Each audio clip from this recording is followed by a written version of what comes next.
अभी कुछ देर पहले भारतीय जनता पार्टी के सांसद प्रवेश वर्मा जी ने एक प्रेस कॉन्फ्रेंस करी। मैं प्रेस कॉन्फ्रेंस को बहुत ध्यान से सुन रही थी।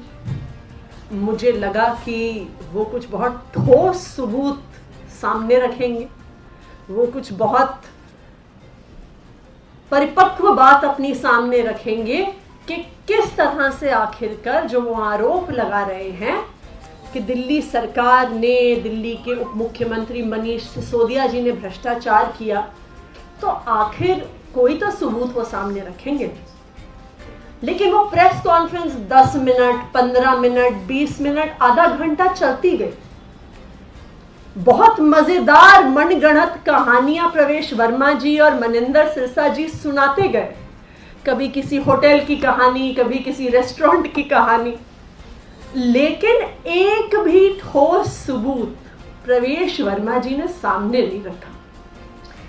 अभी कुछ दिन पहले ही मैं प्रवेश वर्मा जी के साथ एक टेलीविजन डिबेट पर थी, तो मैंने प्रवेश वर्मा जी को कहा कि उनके पास एक अच्छा करियर ऑप्शन है बॉलीवुड का स्क्रिप्ट राइटर बनना, कि बिना किसी आधार के मनगढ़ंत कहानियां बनाने का उनका काफी अच्छा टैलेंट है। तो मैं सोच रही थी कि प्रवेश वर्मा जी तो सांसद हैं, सीनियर नेता हैं, उनके पिताजी बहुत वरिष्ठ नेता और बहुत स्टैचर वाले नेता थे दिल्ली के, तो उनको भी तो शर्म आती होगी ऐसी प्रेस कॉन्फ्रेंस करते हुए। तो उनकी पार्टी भारतीय जनता पार्टी को उनकी कोई इज्जत का लिहाज क्यों नहीं है कि वो उन्हें बिना किसी आधार के मनगढ़ंत कहानियों के साथ प्रेस कॉन्फ्रेंस करने भेज देते हैं। पर सिर्फ प्रवेश वर्मा जी की इज्जत का ख्याल नहीं है भारतीय जनता पार्टी को और उनकी केंद्र सरकार को। आज तो ऐसा लगता है कि सीबीआई की इज्जत का भी ख्याल नहीं है, क्योंकि ये जो सारा खेल पीएमओ में बैठ के रचा जा रहा है, वहां से सुबह आदेश निकलता है कि मीडिया में स्टोरी प्लांट करो कि मनीष सिसोदिया के नाम से लुकआउट नोटिस जारी हो गया है। जब दिल्ली भर और देश भर की जनता नाराज हो जाती है, हैरान हो जाती है, कहती है कि भाई मनीष सिसोदिया के नाम पे लुकआउट नोटिस निकाल दिया है, जब उन्हें पता चलता है कि नेगेटिव रिएक्शन हो गया, तो कुछ ही घंटे बाद बिना सीबीआई की इज्जत की चिंता किए फिर से पीएमओ एक स्टोरी प्लांट करवा देता है कि नहीं नहीं नहीं नहीं, सीबीआई ने लुकआउट नोटिस नहीं इशू किया है। तो इतना ज्यादा ड्रामा कभी अपने सांसदों द्वारा, कभी अपने प्रवक्ताओं द्वारा, कभी अलग अलग प्लांटेड स्टोरीज द्वारा, ये सुबह से लेकर शाम तक जो नौटंकी चल रही है, ये आखिरकार क्यों चल रही है? ये सुबह से लेकर शाम तक की नौटंकी इसलिए चल रही है क्योंकि आखिरकार भारतीय जनता पार्टी को और केंद्र सरकार को इस बात से ध्यान हटाने की जरूरत है कि 14 घंटे की रेड के बाद भी मनीष सिसोदिया के घर से उन्हें कुछ भी नहीं मिला। उन्हें इस बात से ध्यान भटकाने की जरूरत है कि पूरे शोर शराबे के साथ उन्होंने कहा कि हमने 31 जगह रेड करी। पूरे शोर शराबे के साथ वो दिल्ली के उप मुख्यमंत्री मनीष सिसोदिया जी के घर आए, वहां पर 14 घंटे रुके, लेकिन 14 घंटे के बाद भी सीबीआई के पास दिखाने के लिए कुछ नहीं था। सीबीआई और ईडी वो एनफोर्समेंट एजेंसीज जो पैसों के और नोटों के पहाड़ बनाती हैं, उनकी रंगोलियां बनाती हैं, जरा आज बताएं तो सही कि मनीष सिसोदिया के घर से कितने पैसे मिले।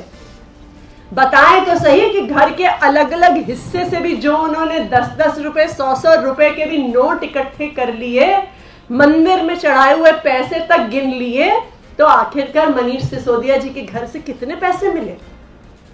सीबीआई बताए तो सही कि कितने सोने के बिस्कुट मिले उन्हें मनीष सिसोदिया जी के घर से। सीबीआई आखिर बताए तो सही कि कितनी संपत्ति के कागज मिले मनीष सिसोदिया के नाम पे, उनके परिवार वालों के नाम पे, उनके रिश्तेदारों के नाम पे, जो 14 घंटे उन्होंने रेड करी। आज पूरा देश ये सवाल पूछ रहा है कि 14 घंटे की रेड के बाद क्या मिला, कुछ बताओ तो सही।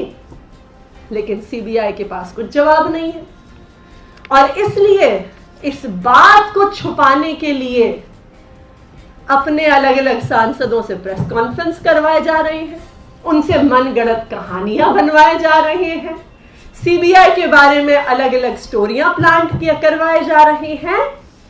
क्यों? क्योंकि आज केंद्र सरकार को भी पता है कि पूरे देश के सामने उनकी फजीहत हो गई है। आज भारतीय जनता पार्टी के प्रवक्ताओं को भी पता है कि उनकी फजीहत हो रही है, क्योंकि उन्हें रोज सुबह स्क्रिप्ट मिलता था। स्क्रिप्ट ये कहता था कि 8,000 करोड़ का घोटाला हुआ, 10,000 करोड़ का घोटाला हुआ, 2,000 करोड़ का घोटाला हुआ। वो जितना भी नीचे आए वो 144 करोड़ और 30 करोड़ तक तो पहुंच ही जाते थे रोज। हर रोज की स्क्रिप्ट में कभी 8,000 करोड़, कभी 2,000 करोड़, कभी 144 करोड़, कभी 30 करोड़। आज भारतीय जनता पार्टी के प्रवक्ताओं के पास भी मुंह छुपाने की जगह नहीं है, क्योंकि उनकी ही केंद्र सरकार की एजेंसी सीबीआई का एफआईआर कुल मिला के कह रहा है कि शायद 1 करोड़ का भ्रष्टाचार हुआ है।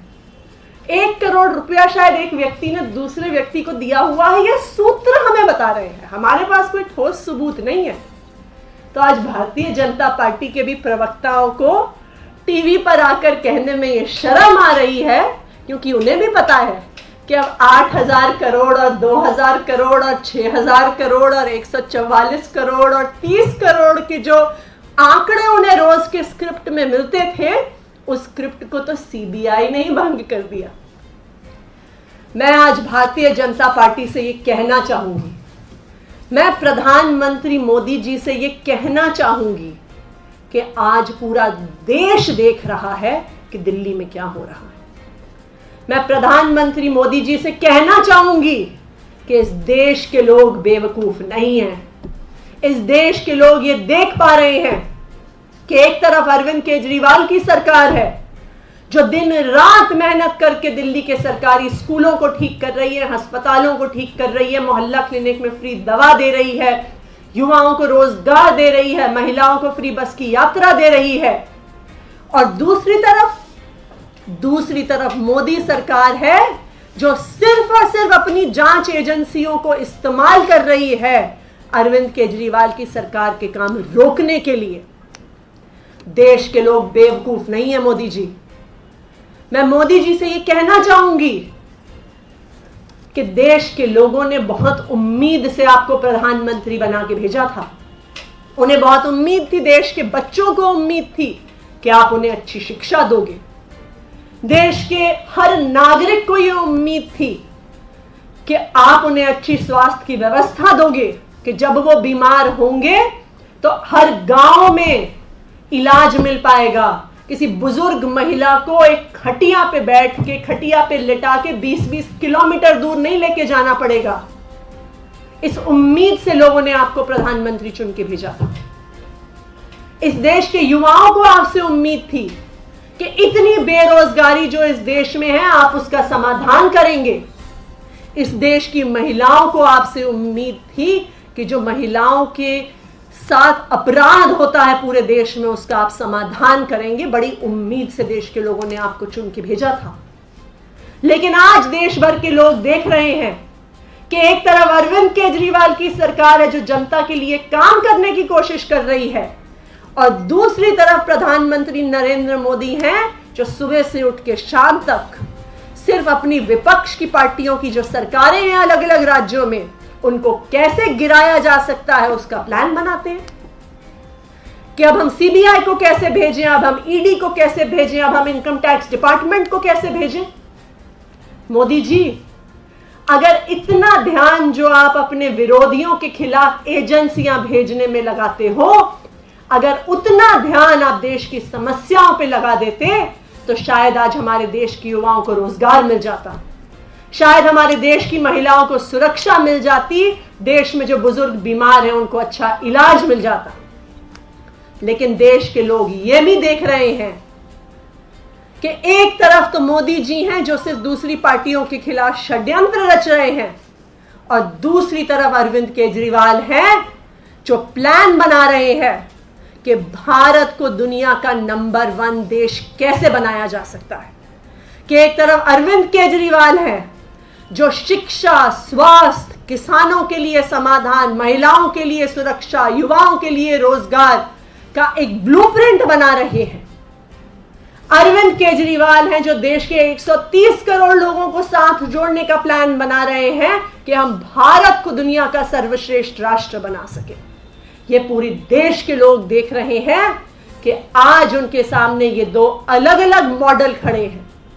एक अरविंद केजरीवाल का मॉडल, एक अरविंद केजरीवाल का वादा कि हम भारत को दुनिया का नंबर 1 देश बनाएंगे, और दूसरी तरफ मोदी जी का मॉडल कि हम किस तरह से विपक्ष की पार्टियों पे हमला कर करके अपने विपक्ष की सरकारों को सिर्फ गिराएंगे। मोदी जी, अगर आप देश के लिए कुछ करना चाहते हैं तो अरविंद केजरीवाल की सरकार के खिलाफ सीबीआई, ईडी, इनकम टैक्स को भेजने के बजाय और लंबी लकीर खींचिए। दिखाइए आप अच्छे स्कूल कैसे बना सकते हैं, दिखाइए आप अच्छे अस्पताल कैसे बना सकते हैं, दिखाइए युवाओं को कैसे रोजगार दे सकते हैं, क्योंकि देश के लोग इन समस्याओं का समाधान चाहते हैं। और अगर इसी तरह से आप सिर्फ अपने विरोधियों का अलग अलग एजेंसियों से द्वारा उनको परेशान करने की कोशिश करते रहे, तो आने वाले समय में जिस तरह से लोगों ने आपको उतनी उम्मीद से चुन के भेजा था, ये वही जनता है जो अगर आपको इतने ऊंचे पद पे बिठा सकती है, तो ये वही जनता है जो कल आपको उस पद से उठा भी सकती है। धन्यवाद। प्रवेश वर्मा ने कहा है कि केसीआर की फैमिली मेंबर्स ने भी Delhi excise policy meetings attend. मेरा ये कहना है कि प्रवेश वर्मा जी ने और उनके साथ मनिंदर सिंह सिरसा जी ने ओबरॉय होटल में बैठकर अलग अलग कंपनियों से 10,000 करोड़ का कैश लिया। अब आप बताएं इस पे क्या उनके, तो जिस तरह से कोई भी फिक्शनल आरोप प्रवेश वर्मा जी लगा सकते हैं, वो हम भी लगा सकते हैं। बताइए, आप ये कहानी रन करेंगी क्या कि प्रवेश वर्मा जी, मनिंदर सिंह सिरसा जी, अमित शाह जी ने एक साथ मिलकर दिल्ली के ओबरॉय होटल में किसी से 10,000 करोड़ कैश लिया? बताइए। मनगढ़ंत कहानियां बनाना बॉलीवुड के स्क्रिप्ट राइटर्स का काम है। आप एक सांसद हैं, थोड़ी जिम्मेदारी दिखाइए, और किसी की तो नहीं, अपनी इज्जत की, और जो अपने पिताजी की लेगेसी आप आगे लेके बढ़ रहे हैं उसकी तो चिंता करिए। आतिशी जी, एक संवैधानिक संस्था जिसकी निष्पक्षता के ऊपर हालांकि सवाल उठते रहे हैं, उनके विषय में भी कभी आता है कि उन्होंने लुकआउट सर्कुलर जारी कर दिया है और फिर शाम तक आ जाता है कि नहीं, जारी नहीं किया है, तो इस विश्वसनीयता पर भी शायद है कि। देखिए, मुझे तो एक्चुअली सीबीआई के लिए थोड़ा दुख हो रहा है। सीबीआई में पहुंचने के लिए जो ऑफिसर्स हैं वो बहुत सीनियर ऑफिसर्स होते हैं, वो आईपीएस के भी अलग अलग कार्डर्स के सीनियर ऑफिसर्स जो बहुत अच्छे ऑफिसर्स माने जाते हैं, उनमें से सिर्फ कुछ चुनिंदा ऑफिसर्स सीबीआई में पहुंचते हैं। जो बेस्ट ऑफ बेस्ट कार्डर होता है पुलिस का, आईपीएस का, इंटेलिजेंस सर्विसेज का, उसको सीबीआई में लिया जाता है। अब मुझे आज उन बेचारों के लिए भी दुख हो रहा है कि उनको भेजा जाता है 14 घंटे के लिए डिप्टी सीएम के घर रेड करने के लिए, और 14 घंटे के बाद मंदिर तक के भी पड़े हुए पैसों को गिनने के बाद उन्हें कुछ मिलता नहीं है। आज बेचारों के नाम पे पहले सुबह एक स्टोरी प्लांट करी जाती है, जब पब्लिक का नेगेटिव सेंटिमेंट आता है तो दोपहर तक दूसरी स्टोरी प्लांट करी जाती है।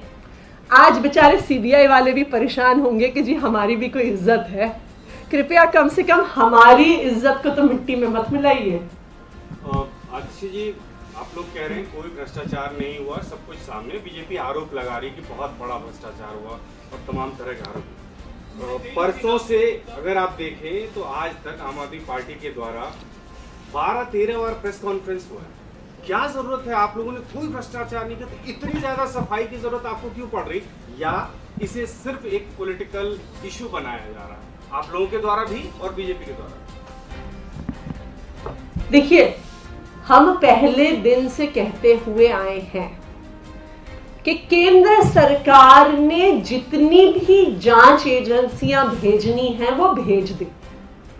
उन्होंने सीबीआई को भेजना है, उन्होंने ईडी को भेजना है, उन्होंने इनकम टैक्स डिपार्टमेंट को भेजना है। हमें अपनी ईमानदारी पे भरोसा है। हमने एक पैसे का भ्रष्टाचार ना तो कभी किया है ना कभी करेंगे। आज ही खबर आई है, मैं आते हुए ट्विटर पे पढ़ रही थी कि बीच बीच में ऐसे ही वो मनगढ़ंत ये जो बॉलीवुड के स्क्रिप्ट लिखते रहते हैं भारतीय जनता पार्टी के अलग अलग नेता, उसमें से विजेंद्र गुप्ता जी भी एक हैं।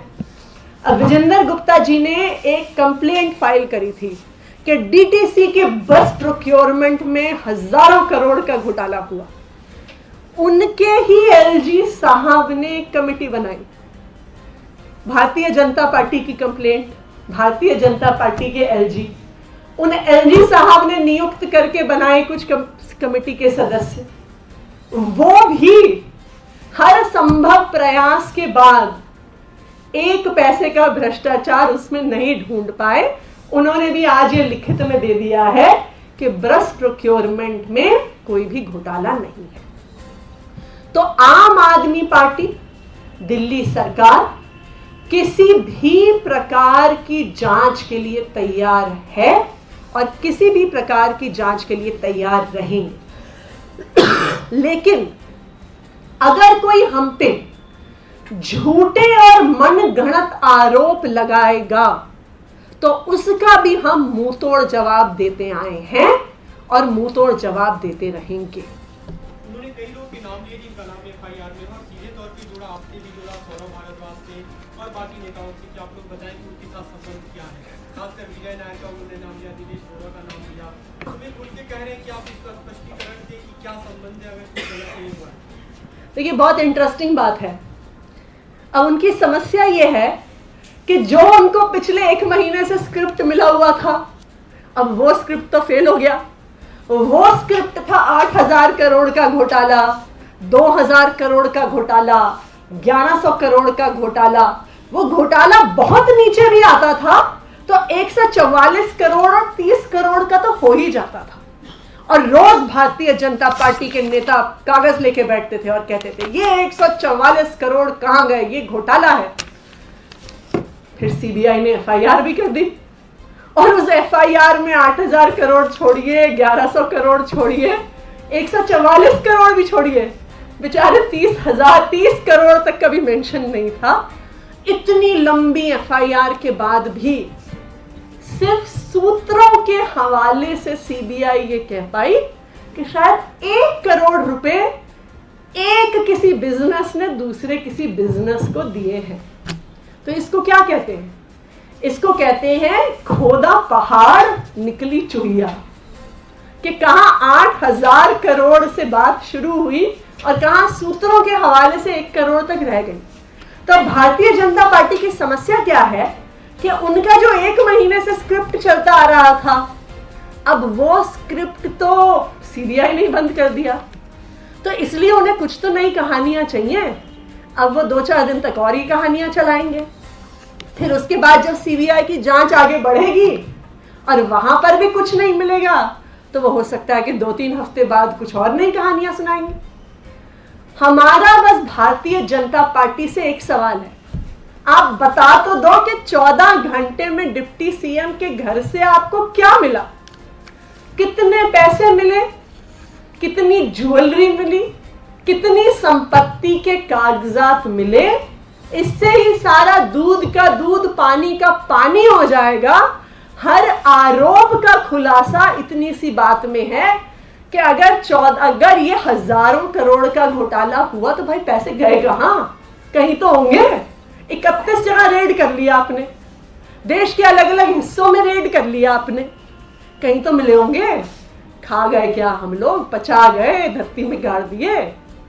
तो इसलिए भारतीय जनता पार्टी के पास कोई सबूत नहीं है, भारतीय जनता पार्टी के पास कोई ठोस बात नहीं है। इसलिए प्रवेश वर्मा जी एक अच्छे बॉलीवुड स्क्रिप्ट राइटर की तरह हर एक हफ्ते में बेचारों को कुछ नई कहानियां लिखनी पड़ती हैं, तो कर रहे हैं। कांग्रेस पार्टी भी आपसे सवाल उठा रही है। अनिल चौधरी जो दिल्ली कांग्रेस के अध्यक्ष उन्होंने प्रेस कॉन्फ्रेंस की थी और जो बीजेपी मांग करी वही वो भी मांग कर रहे हैं कि इस मामले में इस पर जांच होनी चाहिए और पूरे जो आरोप है वो। देखिए, जिस पार्टी को 2 लगातार विधानसभा चुनाव में जिसकी अपनी खाता खोलने की भी योग्यता नहीं है, अब उसके सवालों का क्या जवाब दिया जाए। लेकिन उनका ये भी कहना है कि 1 करोड़ की जो बात आप कह रहे हैं, क्या 1 करोड़ रुपया कोई अमाउंट नहीं होता और 1 करोड़ रुपया आपको क्या घोटाला नहीं लगता? जो 1 करोड़ का भी अमाउंट है, अगर आप उस एफआईआर को ध्यान से पढ़ेंगे, मैंने उस एफआईआर का ना, वो जब आई एफआईआर तो मैंने उसका प्रिंट आउट लिया और मैं बड़ा उसका कागज और हाइलाइटर लेके बैठी कि भाई क्या कह रही है ये एफआईआर। वो ये कह रही है कि 1 करोड़ का घोटाला, देखिए घोटाला कब होता है? जब किसी सरकारी अफसर ने या किसी डिसीजन मेकर या इलेक्टेड रिप्रेजेंटेटिव ने किसी से पैसे लिए कोई काम करने के लिए या किसी को अनड्यू फेवर लेने के लिए। जो 1 करोड़ की बात भी हो रही है उसमें ना कोई अफसर शामिल है, ना कोई नेता शामिल है, ना कोई मंत्री शामिल है। वो 1 करोड़ रुपया किसी एक बिजनेसमैन ने किसी दूसरे बिजनेसमैन को दिया। भाई इसमें दिल्ली सरकार कहां से शामिल हो गई? इसमें आम आदमी पार्टी कहां से शामिल हो गई? अब किसी एक बिजनेसमैन ने किसी दूसरे बिजनेसमैन को पैसा दिया, वो भी बैंकिंग चैनल्स के माध्यम से, तो आप उनसे पूछिए, दिखा दे वो अपनी कागज पत्री कि उनका क्या ट्रांजैक्शन हुआ था। ये मनीष सिसोदिया या दिल्ली सरकार या आम आदमी पार्टी का इसमें क्या लेना देना है, ये इस सवाल का जवाब अभी तक कोई मुझे दे नहीं पाया। उसी एफआईआर में 2 से 4 करोड़ रुपए हाँ। कैश का भी जिक्र है जी, ये भी उसमें बड़ी इंटरेस्टिंग बात ये है। भी कहा जा रहा है कि मनीष सिसोदिया के करीबी लोगों के द्वारा हाँ। वो पैसा जो है वो भी बहुत वो दूसरा आरोप उसमें ये है, सूत्रों के हवाले से। वो भी पहला भी सूत्रों के हवाले से कि एक बिजनेसमैन ने दूसरे बिजनेसमैन को 1 करोड़ रुपए बैंक से दिए।